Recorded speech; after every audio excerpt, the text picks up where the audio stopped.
Okay. Hi. Hello. Everything looks a little bit different. It does. Maybe a little bit better. Maybe the quality's a little bit better. Hopefully. And maybe you do hear our husbands talking in the background because they won't shut the fuck up. Hopefully not.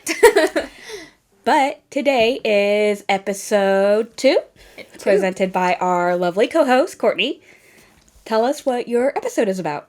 My episode, we are going to do a dive into the Summitville murderer named Gregory Scott Hale. Ooh. Interesting. Which, by the way, guys, you saw 2 microphones on my Instagram post.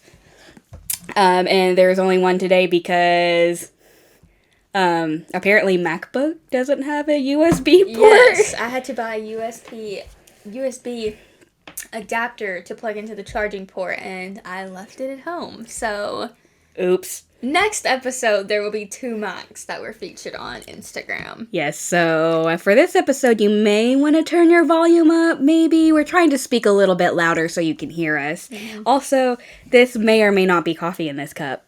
You'll never know. You'll never know. But, proceed.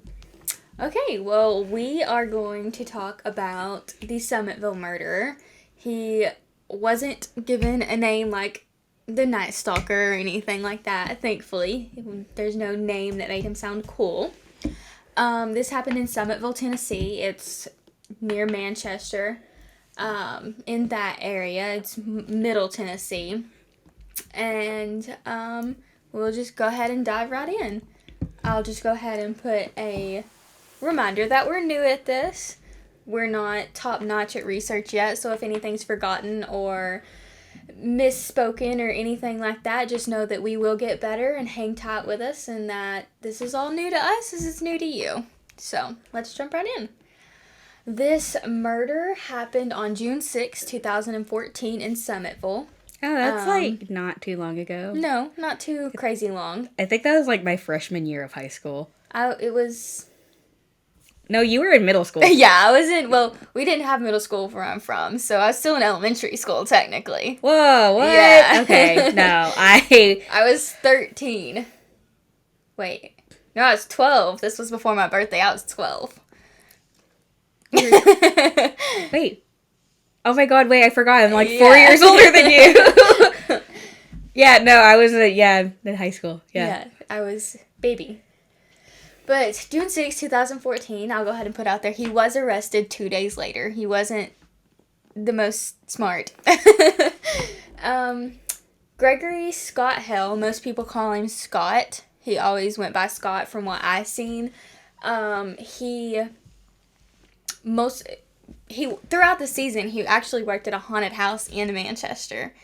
I actually visited the specific one he worked at, which he was incarcerated by the time that I went to this haunted house, so I was good, but... You never got to meet him. No, but he did work at a haunted house, which is even scarier, knowing that he was a murderer and he worked at a haunted house that people went to. I also found things that said he worked at an animal processing facility, but he got fired for taking home things. One report said that he took home blood, and then others said body parts and eyes. And a lot of them, you'll see throughout this case, they say he's a Satanist, which was never proven. His Facebook, I did a deep dive on his Facebook, and you do see things that revolve around Satan and reference Satan, but he never came out and said he was a Satanist, so I'm not going to put that name on him.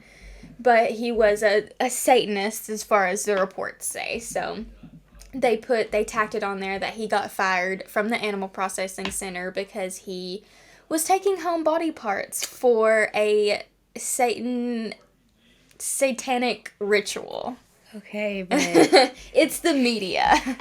Fair, okay, but let's be honest, though.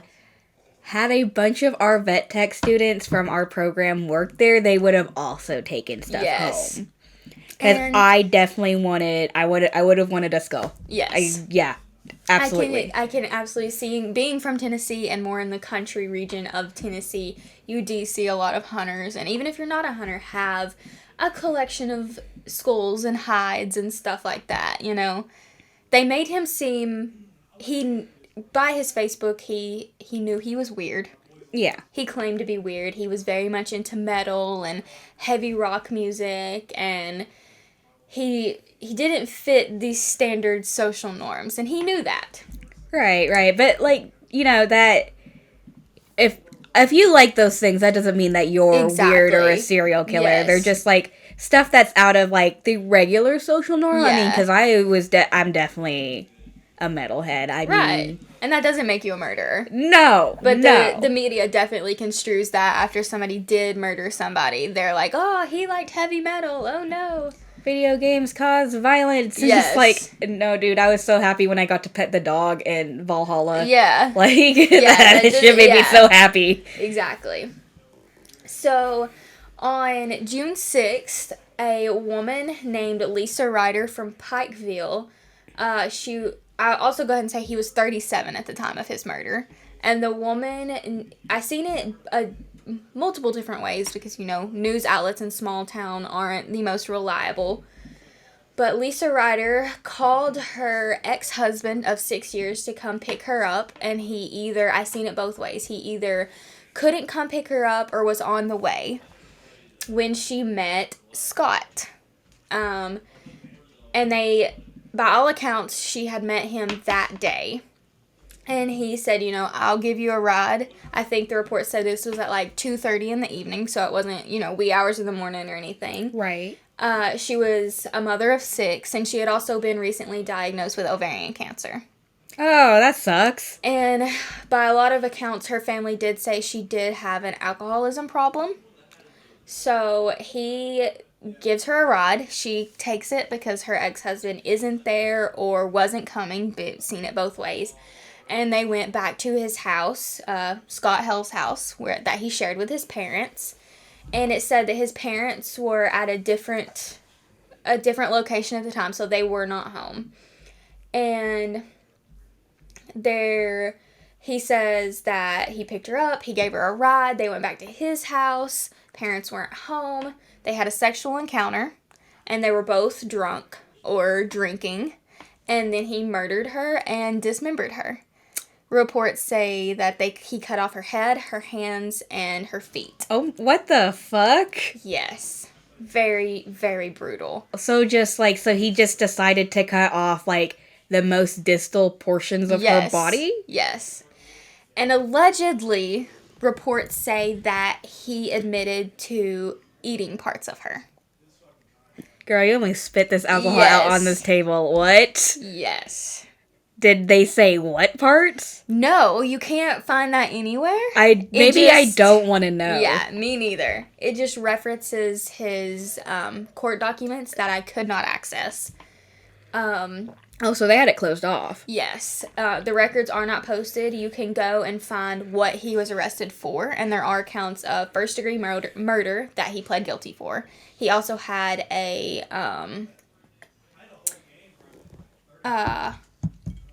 well, now it's going to slip my mind. Abuse of a corpse. But apparently that was dropped, and he wasn't ever officially charged with that. I'm not sure why. Yeah, I was about to say, how did you not get charged with that? I think it was part of his plea deal. He did take a plea deal. That I will, I don't know. I just don't understand that. But I don't work in the court system, and I don't know much about the court system. Because, again, for this podcast, you're the true crime and murder junkie, and I'm the supernatural cryptids. The court is very hard to understand. I feel like even if you work in it, it's hard to understand. Well, yeah, even the retired cop who's in our program, she said, you know, she was ashamed. Not ashamed, maybe. But she was disappointed. Yes, in our court. And, the judicial system. She was like, it's always so awful. I feel like they don't do the right thing. Yeah, she said it's very, it gets very prejudiced and stuff. And, you know, I believe her. My brother was also, he was a cop for a little bit, and he was like, it's messed up. It's messed up. I actually have it right here. It says, in a plea agreement between the prosecutors, Scott Hale and his attorney, he was actually charged with first-degree murder, which he pled guilty to, And he also had a tampering with evidence and abuse of a corpse dismissed because of his plea deal. Oh, okay. Okay, that makes sense. So, like I said, she was a mother of 6. Her ex-husband, who was coming to pick her up, or that she called, she had 2 children with him. And like I said, they had just divorced in the past year and were married 6 years prior to this. Oh, well, that kind of sucks. Can you imagine spending that much time with someone and then, like, you end it? Of course, like, maybe people can imagine that because that does happen to people. We're very early on in our marriages. Right. So, like, what do we know? Right. And Lisa was 36 at the time. She would have been 36 on January 11th. So, she didn't have a birthday too far away from the night he murdered her. Asshole. In some reports, you see, one report, you have his attorney, like an attorney, district attorney person giving his opinion, and then Scott Hale actually got to give his opinion to a newspaper. So we have direct quotes from both. Oh, okay. And I'll go like ahead that. and read some of those. It's open quote. Scott Hale told investigators that he fulfilled an obsession in wanting to kill a person and dismembering them. That's from the Coffee County District Attorney Craig Northcutt.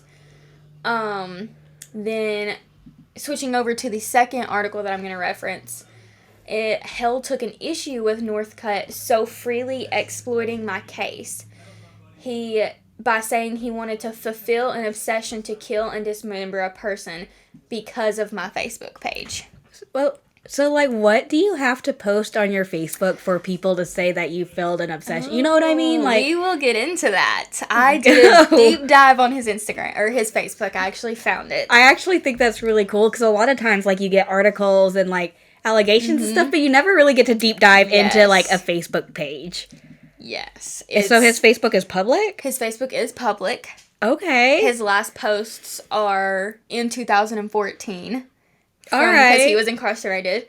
And, He'll get Facebook in prison, apparently. No, you don't. Someone asked him, actually, I didn't include this, but when I was searching through his Facebook, you did see people in his, like, latest post that he did post before he went to jail, people asking, like, oh, I'm assuming you're not going to get access to this. No, he's not. He murdered somebody. Let's see. Scott Hale also claimed that the Manchester police and Attorney Northcutt left out how he claimed the death was accidental and he tried reviving Lisa. Okay, but, like, you can't... I'm not laughing because I'm, like, how do you try to save yourself with that when you cut off portions of her body? Yes. Like, oh, I tried to revive her, but I also cut off her head. He also explained that. What? Explained. What do you mean? This is a quote by him. Open quote. When she, meaning Lisa, never came to, I freaked out and was drunk on both clear and dark liquor, and also had been drinking beer all day, and I made a bad choice and dismembered her to hide her instead of calling 911, end quote. And that is from Scott Hale himself. Being under the influence is not an excuse. No. You don't just, like, there's no, like, it's not like, oh, you know, I had, like, 2 seconds to think and I accidentally knocked the glass off at the table. This is, like, you had to go through fucking steps to do this. You were sober enough to dismember a whole person. Right? Like, when I'm drunk, like, I can't even, like, piss on the toilet correctly. Like, I'd be missing the toilet. Like, there's no fucking way I could dismember a person while intoxicated. That's not happening. He made it clear that he was intoxicated both on clear and dark liquor and beer, which is very specific.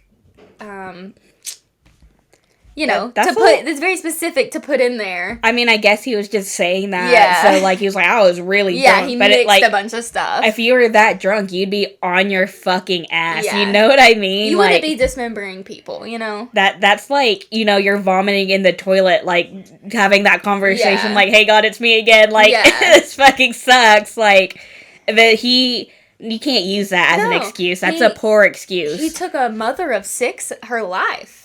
You know, and you can't put that because you were intoxicated. Right, like, murdering someone like that that's not a mistake. No, that was fully intentional, you know? Exactly, like, even if it were, like, I don't know, maybe they got into an argument or something and it was blind rage. Like, that's still not, like, there were still steps to that. Yep. And instead of coming out and doing the right thing and calling the police right then, he dismembered her and hid her. Not cool. Disgusting. That is a disgusting human being right there. Yes. Hale also wrote that, open quote, he should have been given a manslaughter charge, but the DA made it a witch trial because of my religion, end quote. So he's kind of referencing that he does have a different religion than most. He never referenced, Satanism, but most people speculate that it was Satanism, and he kind of reflects that it is a different religion than what is accepted.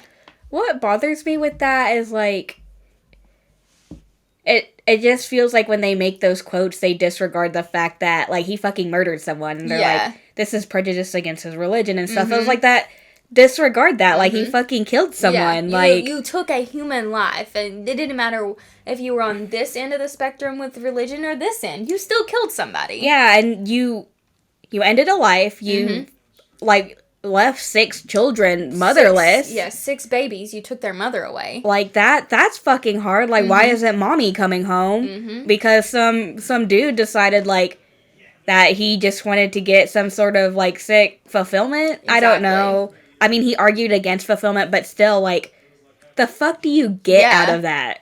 Like, how...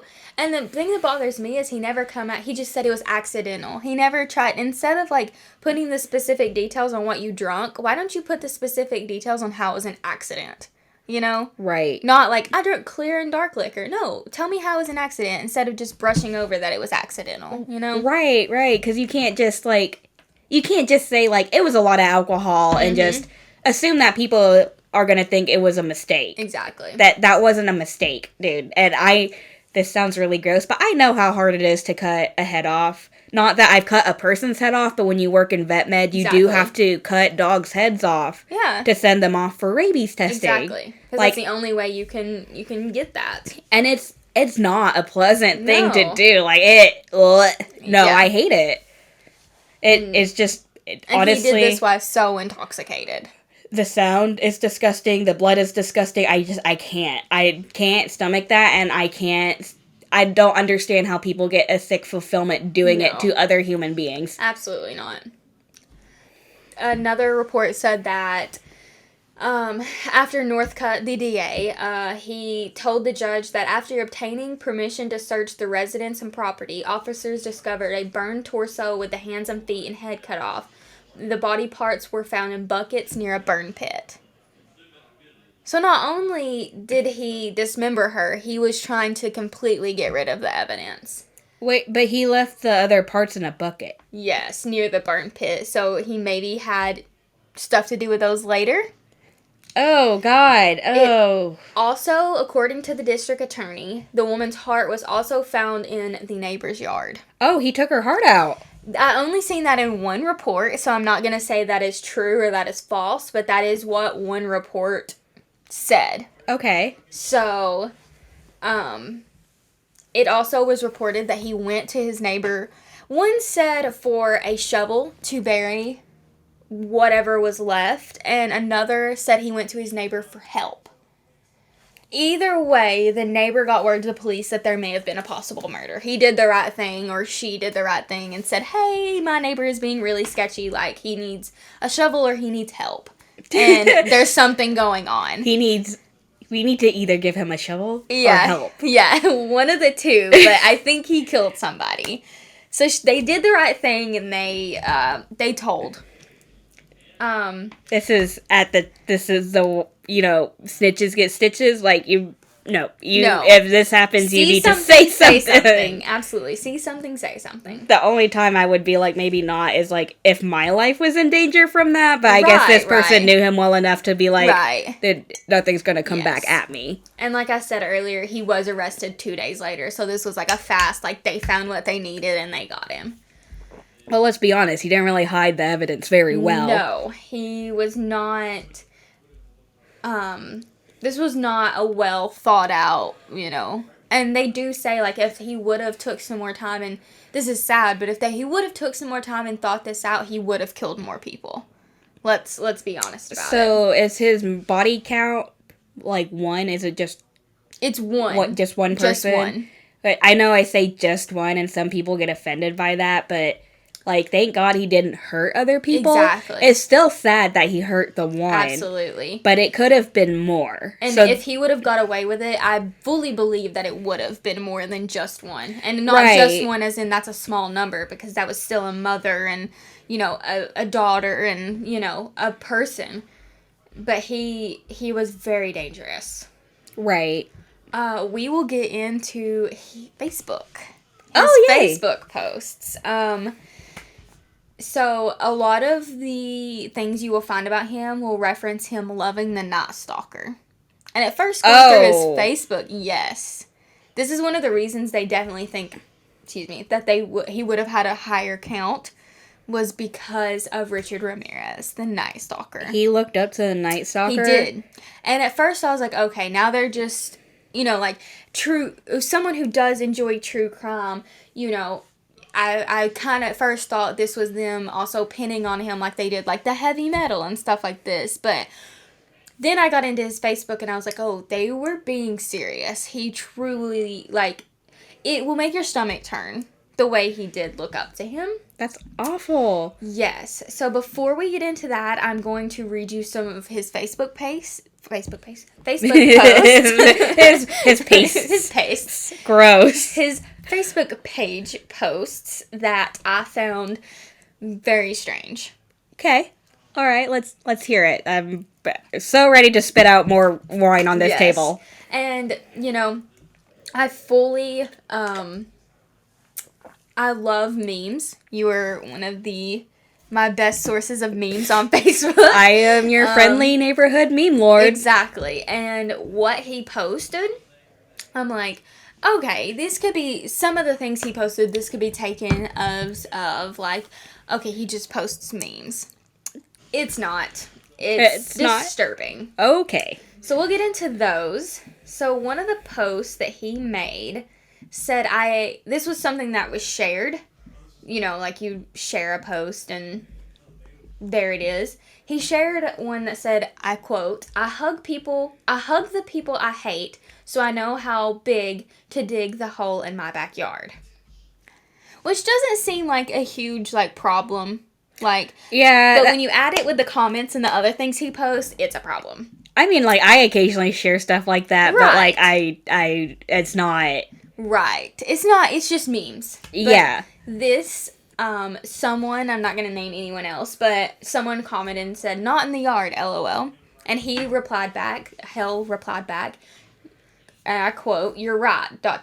should bury them in the crawl space under the house, ... Oh, no, is that like a John Wayne Gacy reference? It is. No! And someone else commented and said, like you said, a Gacy reference. The other person said, and I quote, not the crawl space. Didn't Gacy teach you anything? No! So he responds back to that and said, yeah, blank, this was the person's name. He did. I just say eat them. And then right after that comment, Scott Hale posts, Hell Night Stalker. RIP. Wait, he didn't even spell Hale right. No. Like Hail. Well, I think he means as in, like, all hell, like praise. Is that the right one? I don't... Oh my god. I don't know. I've never thought about it that hard. I thought it was Hale. I don't think so. Oh. I don't know. One of us is wrong. I don't know. I don't know anymore. I don't either. But he posts, Hell Not Stalker, R.I.P. And one of his friends comments back and said, you're going to make me cry. I miss him so much. Who are his friends? Like, that's what I'm wondering. The fact that they're also, like, encouraging this conversation, like, about Gacy and the Night Stalker and, like, that's not something to joke about. No, it's freaky. Like, the way that they're doing it is freaky. Like, this is, like, I know there was a bunch of Ted Bundy memes that came out. I really tried not to share them because, like, apparently the family was having a hard time with that. So I just didn't. I mean, there was one or two every once in a while, but I tried not to share ones that were... disrespectful or offensive. Mm-hmm. Like, I know I have a dark sense of humor, but it's never crossed the line like that. Right. I would never, like, I would never be like, Hale the Night Stalker, alright, like, that man, that was a horrible man, dude. And after his friend says, I miss him so much, Scott Hale replied back and said, yeah, me too. What the fuck? And all I have to say to that is I'm sure the victims' families miss their family. You know, much more than you miss a serial killer. Oh, yeah. You didn't know. I couldn't imagine losing someone like that. No. I mean, I know, so one of my best friends growing up, her dad was actually murdered in their house. Oh, wow. And the amount of rage and sadness that she felt, like, I would get that, because it's not like he died because, like, of an accident or he was sick. It was the fact that another human being decided that his life needed to end and they were going to end it. Like, it's not your place to decide that, No. first of all. And second of all, you shouldn't do anything to hurt other people. Like, you get nothing out of that. No, and you're taking someone's dad and brother and son, and, like, what are you getting out of that? And it's weird that they even get anything out of that. Some sick satisfaction. Yes. So another post that he posted, this was a month before he committed his crime. He said, and his grammar and spelling is really bad, so I'm going to try the best I can.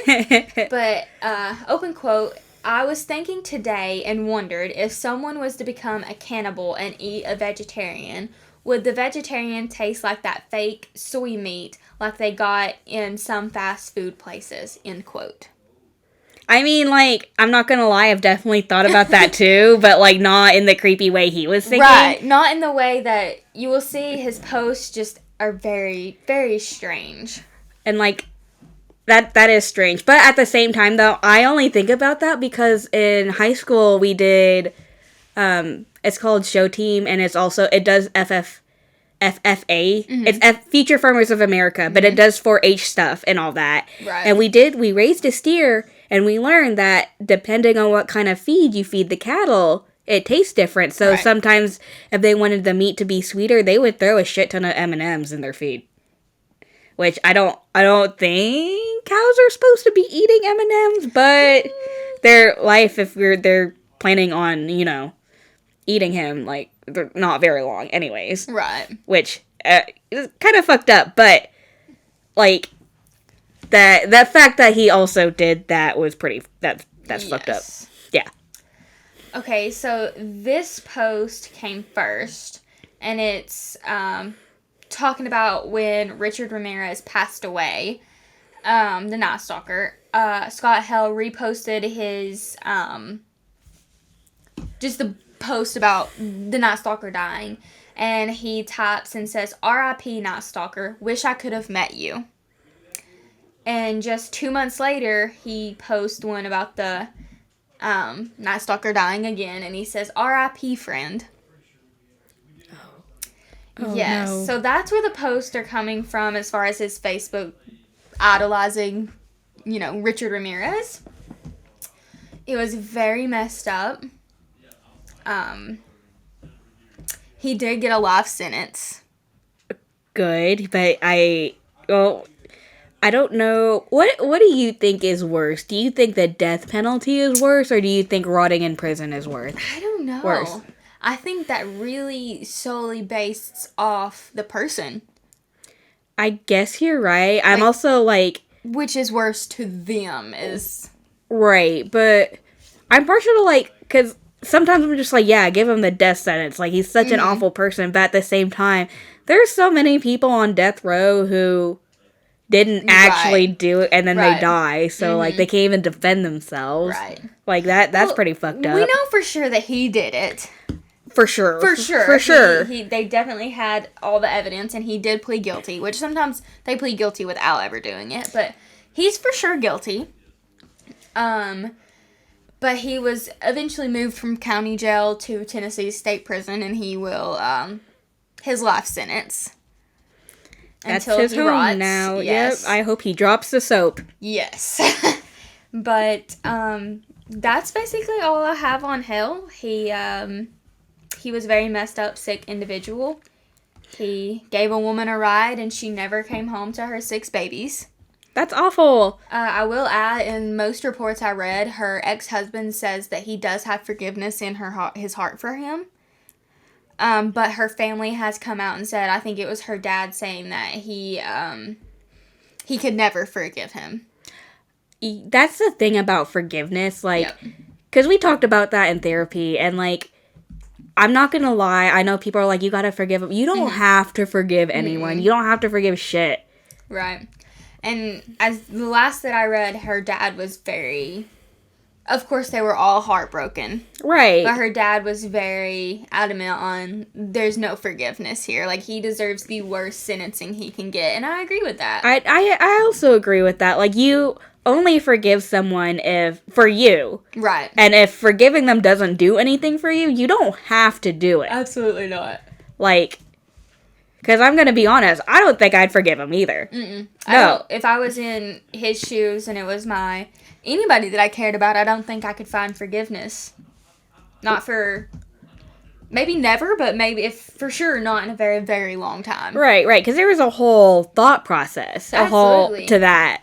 Like, and again, it's not like, because I've had people in my family, like, die on accident because they got drunk and decided, like, to unjam and clean their gun at that time, like, and it obviously did not turn out well. When what she did is her husband was cleaning the gun and trying to get it unjammed. He was sober. She was drunk. She went and grabbed it from his hand, like, jerked it out of his hand, and it went off. Oh, no. And she died. Like, that was an accident. Absolutely. And what he did was purely intentional, if not thought out. As much as he idolized the Night Stalker, and, it's very sad. I feel for her family. I know it's been, how many years now since? 8, maybe? 8 years since. We had to count on our fingers. And I'm sure that they grieve every day. I mean, I would. And her kids had to grow up without a mother. If I were one of those children, I'd be livid. Absolutely. I honestly, like, I'm kind of one of those people. Like, there are probably people out there who are nicer than I am. If anything like that happened to me, I feel like I would go down a rampage. Like, I'm talking, like, Ellie style in The Last of Us 2, except I would actually go through and kill that bitch. That shit pissed me off. They should have given me the option. And I also never wanted to play as Abby. Fuck that bitch. But I'm just saying, like, I'd go on a rampage. Absolutely. So I was wondering, like, did you get maybe any tidbits or anything into his childhood? I couldn't find anything. I tried to find stuff about both of their childhoods. And I couldn't. Right. There's small town reports and things of that nature are not good. Right. You get a lot of conflicting statements in various reports you read. So I tried to tell you when things were varying, like this one said this and this one said this, but nothing about his childhood I would have loved to know. I would have loved to see what his childhood was like. Right. But as far as I could tell, he did have at least an okay enough relationship with his parents that he did live in the same home as them. So he was living with his parents at the time of the okay. He actually murdered her at his parents' house. My God. His parents were out of the house at the time. They weren't home. I could not continue living in that house. No, absolutely not. It soiled it. I definitely tried to find, like, statements from the parents or, like, anything, and there's just nothing there as far as I could find.